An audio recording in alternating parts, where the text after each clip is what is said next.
Join us this week on Givers, Doers, and Thinkers as we speak with Cary Sanders and Ralph May, two nonprofit leaders whose organizations are doing really innovative things to help those men and women who are exiting our prison system reclaim their place in our society.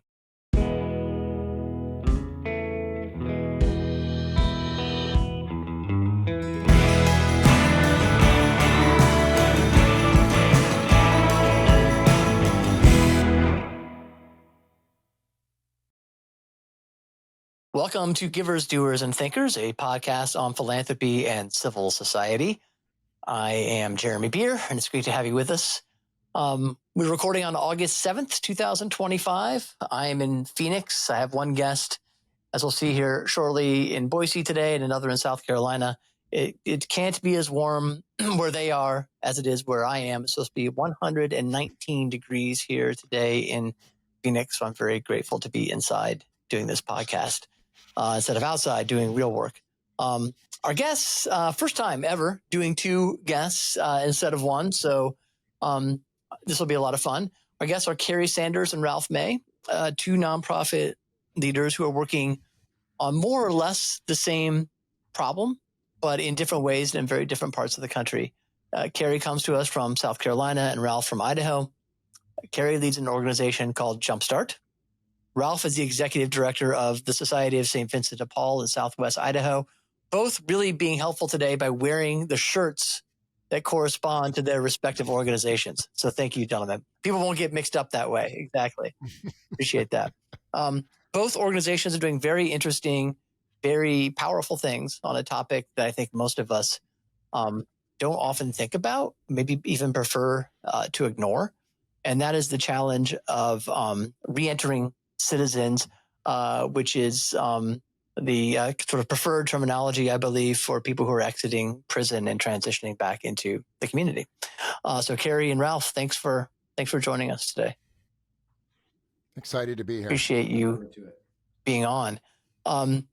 You both have very fascinating, also very different backgrounds. I think Ralph, you had a very successful farm or farms and then worked in the mission field for some years. Cary, you served 9 years, I believe, in prison yourself. So I think it's important that each of you kind of tell your story and how you came to be in the position you're in now to get us started. Then we'll get to what your respective organizations do. So Ralph, you want to kick us off? You bet, and I'll try to be brief because I can digress along the way, and that's not a good idea. Ralph. Please do. Feel free to do that. So, yes, I farmed for most of my life. I farmed for over 25 years, ran a large farm operation. I was actually the managing partner with my father, and so we ran a large farm operation in South Central Idaho. So it was a great thing, doing great things. It went well. I felt like I needed something more challenging. And anybody that's farmed before would tell you that sounds like you're crazy, man, but that's what we did. So out of that, my wife and I and our youngest child was 4 years old. Our oldest were both in college. We had two children in college, one that was 4. And we went on mission to Peru. So we spent a total of 10 years in Peru, starting in 2005. We were in Peru for that period of time, first on the coast and then actually in the jungle for 4 years. And did you run into Robert Prevost at any time in your career? Ironically, we worked in the same city. Really? He left just before we came, and we left that city just about the time he came back, Ralph, on that coast. It was close. It was close, yeah. But I understand what he talks about. And so with that experience, and before that, I had actually led a mission outreach to Tijuana, Mexico, coming out of Idaho, and I worked for over 7 years in that ministry, taking groups down multiple times through the year. Total of 37 trips, I think, is what I counted, week-long trips during those 7 years to Mexico. And so that's been a big part of my life. We went to South America, spent all that time in Peru, became very acquainted with poverty at a very grassroots level. So it's a passion for me. We came back, we moved to Boise then, from not back to our original location.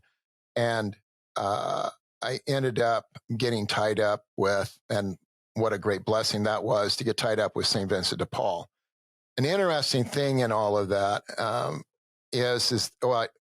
back up. I'd helped start two, one in South America and one in Idaho, nonprofits, to accomplish the work that needed to be done. Before that, one fascinating thing, before I became executive director for St. Vincent de Paul, and this for me is a big part of the reentry story, is I was asked to start an employment service for returning citizens. So we had kind of a nascent and little basic reentry work going on at the council level or here in Boise, and they saw that as an extension. So I went and started doing that. I had never worked with returning citizens before. I'd never done any prison ministry before, and I had never helped get anybody a job. So I stepped into a very unknown world, but it was a wonderful, I learned so much, and I became so enamored with the struggles that men and women have coming out of prison and those things that they needed. As I became executive director then, and I've been executive director for a little over 8 years, as I became executive director then, I was able to help facilitate and encourage and support the efforts. And that's how we got to where we are And today. what you're doing, which is very innovative and having a very positive effect. Here in a second, Cary, you didn't have a farm in Idaho, nor I think were you ever a missionary in Peru. But I could be wrong according to your bio. But tell us your story. I know it's a powerful one. Yeah, thanks, Jeremy. I grew up in the northern part of South Carolina in a little area known infamously as the Dark Corner. And in that area, the notorious for moonshine running and lawlessness, and kind of grew up in that fish pond, if you will. And as an adolescent, I began to crave the approval and affirmation of my peers. And in that culture, if you could get drugs and if you could fight, then you could get a lot of attention. But that desire was insatiable. And by the age of 17, I had been arrested 17 times, had gotten all types of help that the state had to offer, from mental health and drug counseling and conflict resolution. If there was a program for it, they tried to get me in it. But I didn't have any purpose other than living for myself. And soon after my 17th birthday and my third stint in the Department of Juvenile Justice, I shot someone during an armed robbery, and was then arrested later in Canada as an international fugitive from justice, and served 10 years in the Department of Corrections. And so there's obviously a big story there that I'm sure we'll get more to in this podcast, but I've now been home 12 years. I'm married with 2 children, and I'm just one of thousands of people who are proof that when society will be civil and give people opportunities and structural pathways, that people can flourish regardless of where they start and the mistakes they make. And that when they do flourish, it benefits everyone. Yeah, I like how you compress all of that down. I'm sure there, like you said, there's more to it, and I hope you'll tell us more of it. But let's stay with you, Cary, then. We talk about the problem here a little bit before we get to the solution that JumpStart is providing, and the solution that St. Vincent de Paul is providing. What does the data say about how hard it is for someone transitioning out of prison back into the community to stay out of prison, to get a job, to find a home, and all that? Like, give us a sense of what the numbers are, or what the problem is as you see it. Yeah. Nationally, there are over 2.5 million people incarcerated. Now, to put that number in context, there are 15 states in America that don't have a population of 2.5 million people. It's a significant number of people. In fact, 1 in every 2 families in America have a family member or a friend that's been involved in the justice system or struggles with addiction. Nationally, about 30% of people who are released will return to prison within 3 years. So 1 out of 3, we send them to prison because of a crime they've committed. They serve their time and then they're released and they end up back in. Why? I want to tell you a quick story to help put some color to this. I'd only been incarcerated about a year, and I had a friend named John. And I said, John, what are you going to do when you get out of here? And he said, oh, Cary, I'm coming back. I said, John, we've been going to Bible study together. Like, you seem like you're well put together. You're smart. Why are you coming back? And he said, well, let me paint a picture for you because you're naive. He said, I've gotten out before. He said, when I get off the bus, I don't have the $12 I need to get a birth certificate. And nobody will give me $12 because I look homeless and they think I'm just going to go get drunk. And he said, and I need that birth certificate, get a social security card. And I need both of those to get an ID. And I need all of that to be able to get employed. He said, but say I could get employed. I'm going to be living under a bridge.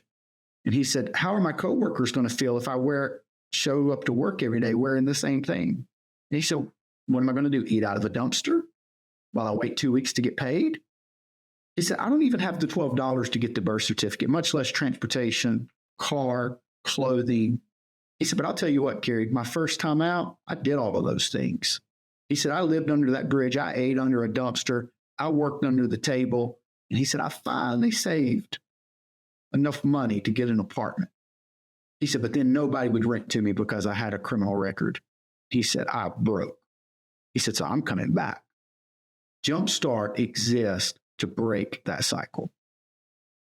You couldn't have stated the problem any better. I mean, that's everything about what you just said is so maddening, so many ways. Ralph, what would you add to that in terms of how you characterize sort of the problem we're dealing with here and the challenges people face over getting out? And I haven't done it personally. I've just watched hundreds, maybe approaching thousands of people go through that process. And we struggle that have not been through that process personally. I think we struggle mightily to even imagine the obstacles that people face when they get out. I think that we want to believe something different. And that is that there's so many restrictions, there's so many needs, there's so little resources that they have as they get out, that some little thing like a birth certificate ends up being at the root, the cause that they end up going back into prison again. It's a challenge it's a huge community challenge. I have always seen it from the beginning. I kept thinking, well, anybody that wants to push this under the rug and not see it and not try to do something about it doesn't understand the ramifications, the difference of having somebody in custody in the state. Of course, you're paying, the obvious one is you're paying to have that person in custody. The less obvious ones are the ramifications for that person's family and for the greater community that person is needed in that community to help hold together. And the ramifications from generational incarceration, generational poverty, and those go far beyond. I maintain to people that really when I talk to people that have no grasp of the circumstance, I talk about the community. What's the difference if you had somebody, and that person that comes out, instead of reoffending to be able to, they end up going back to prison. Instead, they're in the community paying taxes, being a productive citizen, but more than that, being a father, being a mother, being a family member, supporting other people in the community, and making that community whole. Ralph, tell us what you're doing then about all this at St. Vincent de Paul, Southwest Idaho, because I know you're doing something very interesting and innovative. It's been quite an evolution for us. We are in a unique situation here. First of all, just a little bit of background. Idaho has the highest incarceration rate in the world for women. So we incarcerate more women per capita than any state, but also any developed country. Why is that? Why is that? It has to do with sentencing structures and mandatories and the laws, the punishments assigned to those, mostly drug offenses. But we have a very higher incarceration rate for women. Combined, the men and women, we have a higher incarceration rate for men also. But we have the highest incarceration rate in the United States among any of the. So that's per capita. So we have south of Boise, we have a little bit of unique, I think, too, in the United States. We have 6 prisons in one large complex south of Boise. So out here in the desert, about 5 miles out of town, there's a large prison complex, and it houses 6,000 residents. 6,000 men and women live in those facilities. So it's also situated close to the largest suburban area in Idaho. So what you have is you have almost half, it's almost exactly half of those men and women, when they're released, are releasing back into this metropolitan area. So what it did for us is one, it gives us multiple prisons to work inside of, but 2, we know that those people, half of them are coming back to work here. And so the follow-up and so on and so forth. So we have some advantages that are struggles in other areas. So it's grown out of that. What we have and what we operate right now, there's 2 pieces. One is, I would call it the First Day Out program, and that has been going for a long, long time. The other part is new. And the First Day Out program really has to do, because they're 5 miles out of town, it has to do with, we have former residents of those same facilities that are actually volunteers now, and they go out and they pick them up at prison and bring them into town. So when they're released, it's not a correctional officer or Idaho Department of Corrections employee that's taking them into town. It's somebody that has lived that same experience bringing them into town. So they bring them in. Some people end up on a bus going to another part of Idaho, and many of them, though, are staying here. So we bring them in. We've got a First Day Out office that they come to. They get it. Our food pantry operation is right there too. So we give them food for that first day as they get out. We give them clothing vouchers to our thrift stores and take them to the store to be able to pick out clothing, so they have something of their own to wear. We provide a lot other resources, but more than anything too, our volunteers take them on their first day out around to the probation and parole and to health and welfare and ultimately to their transition home, so that they're delivered there, so that they have a successful and can feel successful that first day out, doing the things that were on their list. They knew that they needed to do it, and they have a lot of anxiety about. So that's one piece. We see about it's about 1,500 men and women a year go through that piece of what we do. So, and that's just a touch. That's a very temporary thing. That's not any kind of a systemic job. What we also have is the career development side. And we have, and I think this is certainly unique in Idaho, and that is we have 2 employees, 2 career development navigators that actually are officed inside 2 of the prisons. So 1 in each prison, and they actually cover 1 other prison besides, but they're officed inside prison. They participate and are key parts of the pre-release programs in those prisons. They speak, they meet with people. They're actually utilized as a resource by the Idaho Department of Corrections in the pre-release programming. they also meet one-on-one and prepare for those residents together. It's always a cooperative thing. They're not ministering to them. They're working with the resident on their plan, but they come up with a reentry plan. How are they going to accomplish these things? What is in order of what?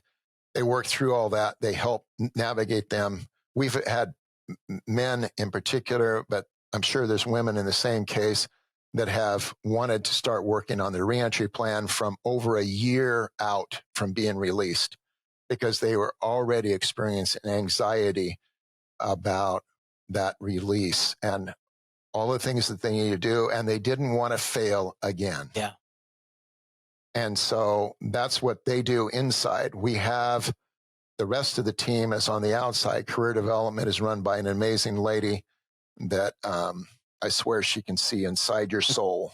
But she runs a team on the outside that is going to be following up. We bring employers into the prison to interview the residents before they're even released. And that doesn't happen all the time, but in the cases where it works, we do that. And we've had some great success getting those employers. We're recruiting employers and actually taking them into the prison also to show them the human beings, the capable human beings that reside there and that have the ability to fill some of their needs as employers. So it's a multifunction piece. On the outside, when they get out, that career development, the navigators are kind of done on the inside, but they're handed off to a person on the outside that is going to continue to stay up with them. And even after they're employed, then they will be checking in with them and checking in with their employer too.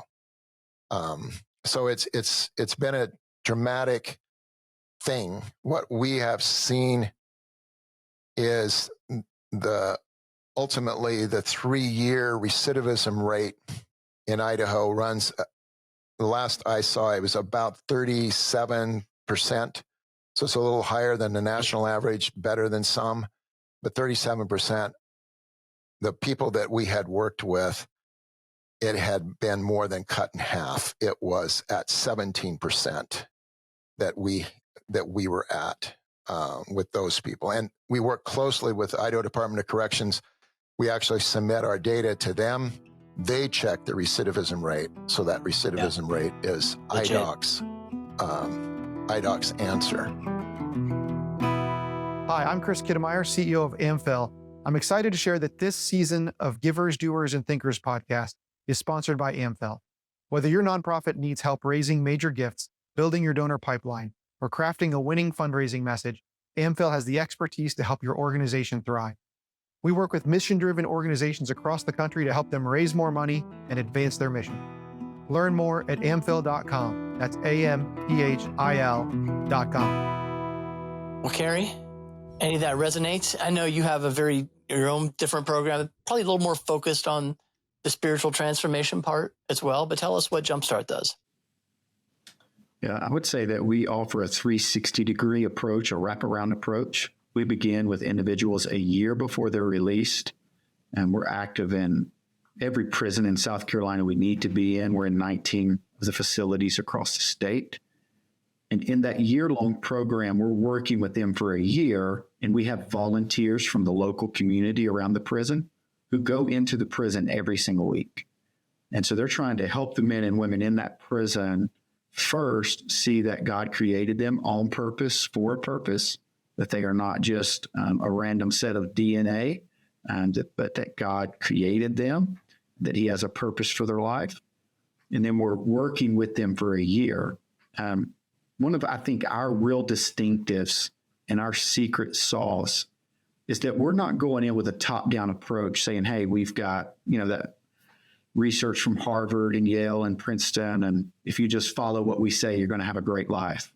What we do is equip people who live in the prison to be on the front lines, to be that missionary in Peru who is among that group of people who knows how to connect with the culture, And then that enables us to use a objective measuring system to help serve as a catalyst for people's learning. So we're doing a 360-degree review with individuals well before they ever get out of prison. And we help them see, hey, your anger issue that led you here, you still haven't resolved it, because the peers do the assessment on one another. So going in as volunteers, they can fool us. They can sing the song and, fake it just like people in churches do. But the people you live with can't fake it. And so they'll tell them, say, hey, that anger issue, you've still got it. I saw the way you interacted with that guard. And if you do that when you get out with an employer, they're going to fire you and you're going to be back. So you need to look in the mirror and deal with you. So one of our real core values is responsibility. We can provide you with opportunity, but we can't go to work for you. And we can't go to work for you, and we can't show up and teach you to make you be a good employee where the people around you want you there. But our program doesn't stop when they get out. And we offer a continuum of care approach. So right now we're building a neighborhood. We've been doing residential reentry ministry for 17 years. And right now we're building a master plan neighborhood. So think of a suburban neighborhood where people are coming to us the day they get out of incarceration. So if they complete the inside program, they can come to our residential program. We offer fully integrated approach that in the past year, we've had 8 people go from prisoner to homeowner in less than 2 years. So not just getting out and facing homelessness, but now have a bed. That's not just a bed, but it's a place of hope where they can rebuild. And is this in the neighborhood you're building, or is it elsewhere? They stay in the neighborhood while they're in the program, and then they buy out into the community. Got it. Okay. Because even if they complete our program, nobody still wants to rent to them. Right. There aren't really any obstacles if they can save and use an FHA or USDA loan. They can purchase a home. But if they have to sign, there's no criminal background check for purchasing a home. So they've got a pathway there. We partner with about 40 different employers across the upstate region of South Carolina. And it really is an integrated approach where we have a fleet of 20 vehicles to get them back and forth to work. We have mentors coming in. Over the past 10 years, we just got our data back from corrections, and not trying to one-up Ralph. We've served 1,800 people, and less than 4% of them have returned to prison. Wow. They've got that holistic pathway of encouragement, support, and accountability. And Jeremy, I've looked a little bit into your work, and one of the reasons we've been successful is because people have been willing to give generously. We receive no state or federal money. Most of our giving comes from donors giving significant resources. I was going to ask you, how do you come up with the capital to build a whole neighborhood? Was that from private philanthropy? It is. Yeah, we have no debt and no state or federal funding. I would think this is one of the harder things to raise money for. It is. Cary, and Ralph can probably speak to that too, because not that many people have this. I guess people know people, to your point. You said before, 1 and 2 families have some connection to people who have a justice system involved and so forth. But not that many people have been in the situation you were in, Cary. Right. I mean, as a overall numbers, more than maybe we would think. How do you touch donors' hearts with this? Yeah, I think it's a 2-pronged approach. One is our values are aligned through our Christian faith. That's undeniable. And the second is a lot of our donors have had an exit, our big donors. They built a business and sold it. And we like to call it grace-built grit. Grace is what you don't earn. That makes it possible. Some of the people and the things I've done, maybe I didn't deserve a second chance. But the reality is I got one. And am I going to be better prepared to be a blessing to the community, or am I going to come out a worse criminal? Which is what happens without intervention. But with that grace, there's got to be some grit. And the entrepreneurs connect deeply with our organization because we're teaching people how to fish. Like we're telling them, hey, we can provide you a home, but you're going to go to work. And there's that firm edge there of not militant fundamentalism, but calling them to be men and women of integrity and character. And some of the more innovative things we've done is we've recently launched 2 social enterprises. 3 years ago, we launched a commercial landscaping company with all of these people are JumpStart graduates. And they're not only doing exceptional commercial landscaping, like designing civil plans for new construction and irrigation. Wow. You know, I'm talking to a broke man with a pickup truck, like real landscaping. Now, they're doing, nearly $1 million a year in revenue. Yeah. And the people on the crew, we're doing profit sharing with them. So they're not getting out saying, hey, I'm never going to get ahead while I cut grass for somebody else and they build a third lake house. I've got a pathway here towards flourishing for me and my family. Yeah. And some of those innovative things in the nonprofit space where we're working to work for it and not just banquet for it, donors say, hey, I can get behind that, because with them, I'm not just meeting a need, I'm solving a problem. There's so many obstacles to be overcome. It's clear. I mean, I hadn't thought. I don't think most people know this rental obstacle that you both have mentioned, or at least Cary, you've mentioned it a couple of times. What else, like on the legal side or occupationally, with renting or whatever it might be, what else, Ralph, do people face when they come out that's like that we may not, the rest of us may not even think about or totally take for granted? Well, for whatever reason, and the statistics say that just someone that has a felony that's come out of prison, they're going to make on average, and I believe it's over $20,000 less per year than somebody that hasn't had a felony. Now, statistics can be played with, and what is the exact? But my experience in watching so many men and women coming out of prison and the struggles that they've had, and so on and so forth, and the discrimination that exists, whether it's overt or subtle, the discrimination that exists is a very real obstacle to moving ahead, and it breeds hopelessness or that giving up. And that's the big difference. We try to focus on working with men and women that really have, and the focus on, these are the ones that we take and run with, are the ones that have a change of heart. They have found God. They have found a purpose that they want to move forward. They're not into the blame game and wanting to blame everyone else for their problems. They're taking ownership of what happened, and they're ready to move forward. But in all of that, there's a lot of men and women that we don't work with that are lost in all of that. They're lost in the hopelessness. They're lost in that cycle of, I call it a cycle of poverty too, but a cycle of hopelessness that happens or can happen coming out of prison. Yep. You feel like nobody is there that really cares about you. That's one of the key pieces, and I'm sure it is in your ministry too, Cary, is they want to see something different. And in the prison system, there's a lot of, and most of these people in their lives before they went into prison, they didn't have good role models. They also didn't have somebody to look up to. The people that were the authority figures in their lives probably betrayed them. And a lot of people deal with a lot of trauma coming out of prison.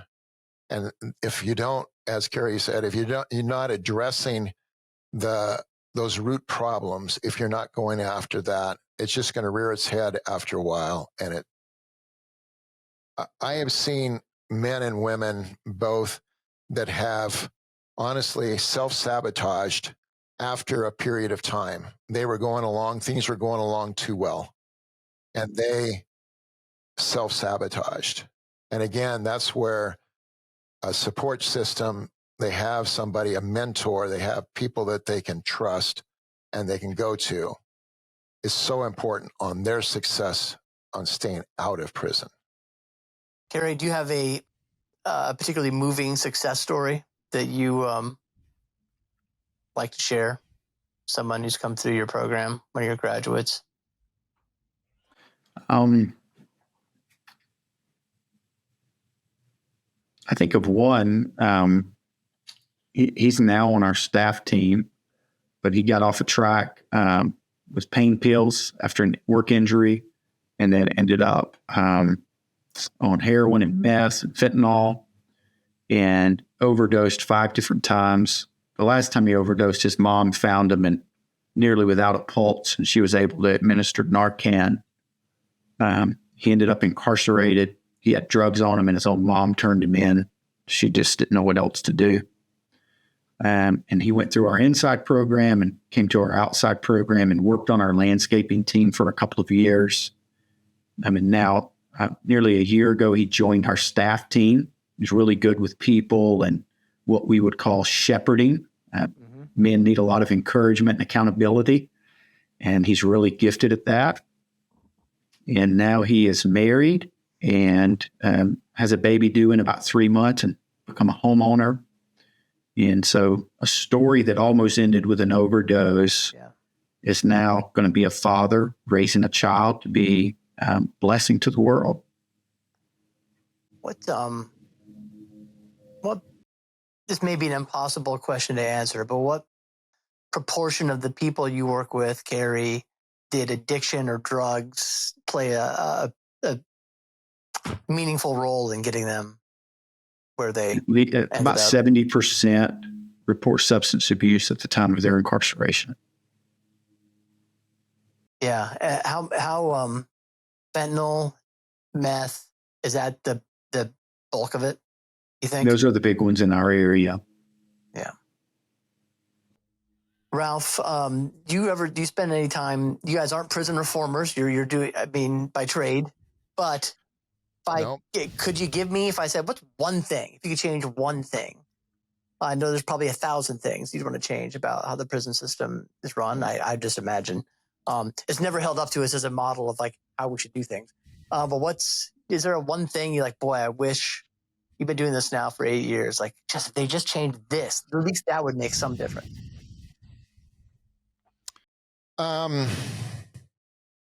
What I've seen is there's been a dramatic change in the 8 years that I have been involved.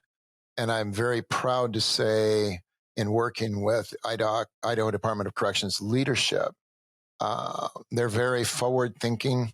They're bringing many innovative programs in the prison. Of course, they welcomed our presence in there in a very substantial way, a dramatic way. We don't receive any money from the Department of Corrections, but we work very closely with them. And they are working hard on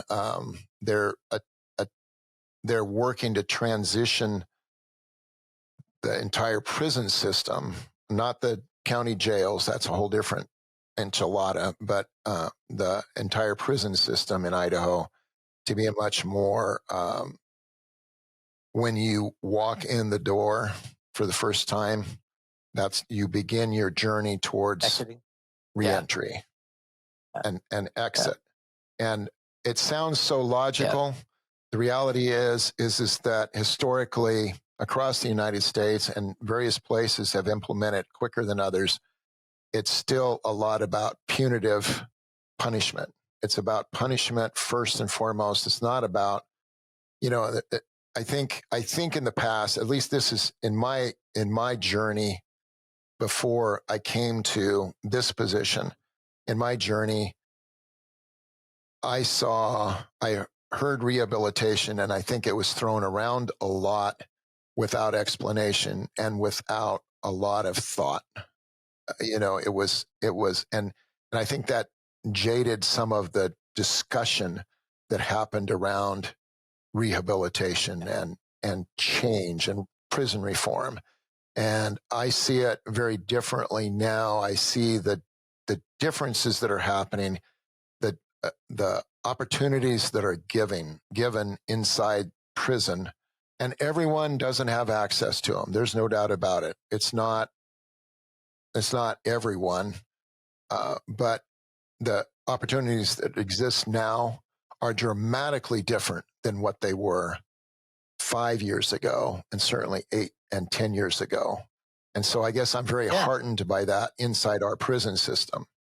we're looking at, because we see a light there in the prison changes here in Idaho.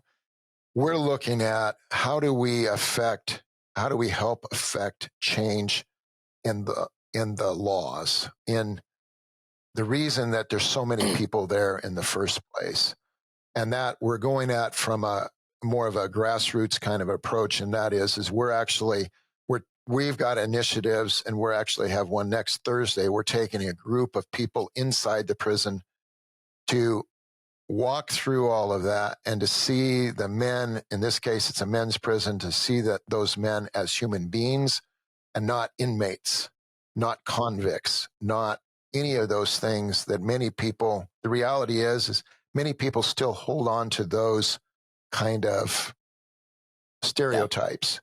Yeah. And there are, and as friends of mine that have been in prison, and Cary will probably speak to this too, but there are people that really, that's the only place for them at this point in their life is prison. They need to be contained and kept away from society. That's absolutely the case. But it's important to see that journey and those redemptive, when you see that redemptive power come and those men and women are ready for a serious change, that you see them as men and women, not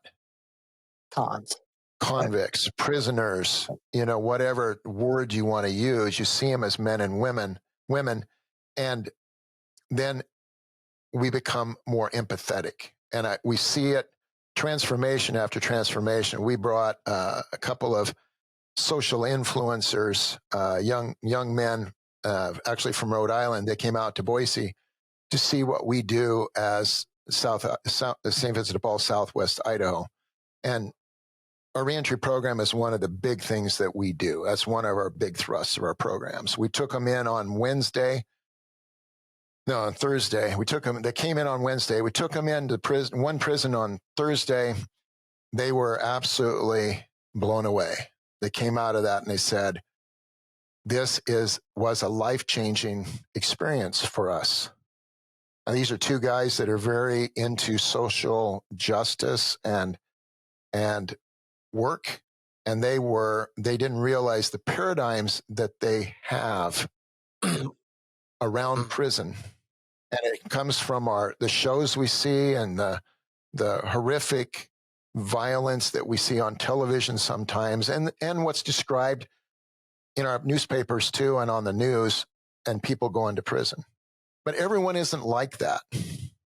Yeah. So there's a lot to do in this arena. There's a lot to wake people up and help people see beyond what their stereotypes, and they don't even realize those stereotypes, but what their stereotypes are. Cary, do you see what reasons, where do you see hope? With whether it's the expansion of your own program into more states, which I believe you're already in a few states, right? Or reform, or people kind of waking up to sort of this issue. Where do you see hope? I see that the narrative is changing, that it used to be once a criminal, always a criminal. But now that, programs like Ralph's and JumpStart and many others doing great work, that the outcomes are undeniable. And if we're going to be evidence-based as a society, then the evidence points to that people can flourish when they're given opportunity. I think slowly but surely people are buying into that narrative. Both those who are incarcerated, not seeing themselves as inmates and convicts, but as people who might have made a mistake but can rebuild their life and have a comeback story, to those in the community who have access to opportunities, being willing to give those opportunities. And so I do see hope in the narrative changing. Do you have are churches heavily involved, Cary, with JumpStart? Do you involve like local churches with what you do? It seems like it's one of those sort of it visited me when I was in prison. Part of what Christ had to say is the thing we do the least, right? And so, do you find is it difficult to get churches interested in this work, Cary, or is it not so It difficult. can be. I'm a little provocative with some of them. Yeah. Sense that if they believe that the grace of God is sufficient to cover their sins, Yeah. Then how could they throw a stone at anyone else? Yeah. Well done. Ralph, but you too, do you find, is this something, is it from the churches you find your volunteers and the people who work in the program? We find a lot of support from churches. One of the challenges is to be able to have them involved to the extent that they can, the transformation can happen. A lot of our great churches here in the area, they have men and women in their congregations that have gone through this. So it's again, as one out of every two, as Cary cited, in the United States, families have been impacted by incarceration. They have familial experience in incarceration. And that, I think, is one of the things that we have to, the challenge is to get people to quit seeing it as such a stigma and to realize there, but by the grace of God go I. And I have seen this over and over again, and I speak to people about this regularly. And that is, you don't, until you hear some of the stories of where the men and women that are in the prison came from, this familial violence and circumstances and so on and so forth. That doesn't excuse the wealthier kid that, got into drugs and committed crimes. But at the same time, there's so much. If I see this regularly and I speak to this regularly, if I can't imagine me going through that, and I've got a solid personality and a solid faith and a solid basis for who I am. But if I would have come out of that environment, could I have been in a position like I am today? Could I have been a productive citizen, or would I have committed some maybe more horrible crimes than what this brother standing in front of me or this sister that's standing in front of me have done?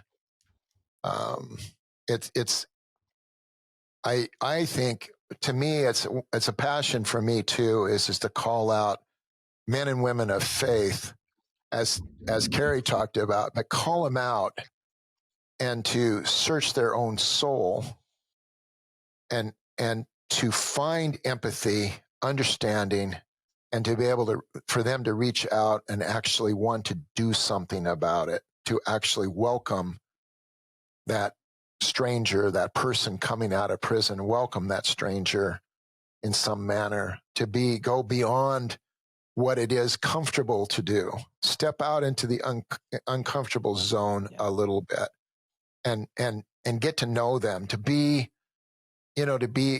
put yourself in a little bit vulnerable in that circumstance. Grow. That's where I'm calling them to, is growth. See your fellow human being right here. That's the face of Christ is standing in front of you right now, that just got out of prison and needs a break, needs support. Well put. I think we'll leave it there. Gentlemen, thank you so much for joining us. So Ralph May, Executive Director of the Society of St. Vincent de Paul, Southwest Idaho. Cary Sanders, Executive Director, President. I didn't say what your exact title was before I introduced you, but the head of JumpStart, based in South Carolina, active in other states in the Southeast. Volunteer opportunities available with both organizations, and certainly available for your financial partnership to help them do their amazing work. So, gentlemen, thanks so much. Really appreciate you joining us. Thank you, Jeremy. Hey, thanks for joining us for today's podcast. If you enjoyed it, we invite you to subscribe or rate or review us on YouTube, Apple, Spotify, or wherever you listen to our podcast. Thanks a lot.